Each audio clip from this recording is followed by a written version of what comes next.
এই শীতকালে দেখবেন প্রতি ক্লাবে ক্লাবে পাড়ায় পাড়ায় ব্লাড ডোনেশন চলছে। আর যারা ব্লাড ডোনেট করতে যাচ্ছে তারা ডোনেট করার পরই না ঠিক তাকে দেওয়া হয় একটা ডিম বা দুটো ডিম, কলা, পাউরুটি, এক গ্লাস দুধ, যেন ওটা খেলেই রক্তটা বেড়ে যাবে। আবার অনেকে অন্য কারণেও ব্লাড ডোনেট করে, আমি সে প্রসঙ্গে আসছি না। কিন্তু আপনারা কি জানেন ব্লাড ডোনেশনের আগে প্র্যাকটিক্যালি কি করা উচিত?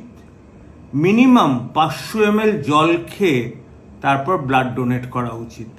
কারণ ব্লাড ডোনেশনে আপনার শুধুমাত্র জলের কমটাই হয়, আর রক্ত যেটা হওয়ার সেটা কিন্তু 2-3 সপ্তাহের মধ্যে হয়ে যায়, আর পুরোপুরি 2 মাসের মধ্যে হয়ে যায়। সুতরাং ডিমের কোনো রোল এখানে নেই। দ্বিতীয় বলি, কারা কারা ব্লাড ডোনেট করতে পারবেন আর কারা কারা পারবেন না, একটা ক্লিয়ার কাট গাইডলাইন থাকা দরকার। ওয়ার্ল্ড হেলথ অর্গানাইজেশনের মতে 18 থেকে 65 বছরের মধ্যে সবাই কিন্তু ব্লাড ডোনেট করতে পারেন বছরে 3 বার। যদি তাদের 45 কেজির উপরে ওজন হয়, হিমোগ্লোবিন যদি 12.5-এর উপরে থাকে, তাহলে তারা ব্লাড ডোনেট করতে পারেন স্বেচ্ছায়। অবশ্যই ব্লাড ডোনেশন জোর করে করা যায় না। আর কিছু কিছু জিনিস আপনাদের মনে রাখতে হবে। কেউ হয়তো টাটু করেছেন, তার 12 ঘন্টার মধ্যে ব্লাড ডোনেট করবেন না। কেউ হয়তো দাঁত তুলেছেন, তার 24 ঘন্টার মধ্যে কিন্তু ব্লাড ডোনেট করা অনুচিত। প্রেগনেন্ট মাদাররা কখনোই ব্লাড ডোনেট করবেন না। প্রেগনেন্সি হয়ে যাওয়ার পর 9 মাস যখন বাচ্চার বয়স হবে তারপর আপনি কিন্তু ব্লাড ডোনেট করতে পারেন। ব্রেস্ট ফিডিং অবস্থাতেও কিন্তু আপনি ব্লাড ডোনেট করতে পারেন না।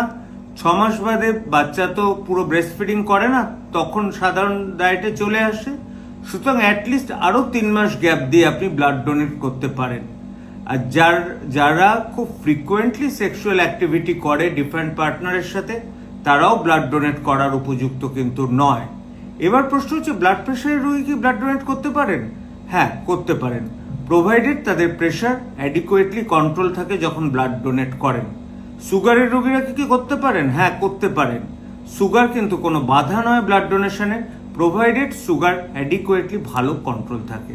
এগুলো মেনে চলুন, ভালো করে ব্লাড দিন, সবাই ভালো থাকুন।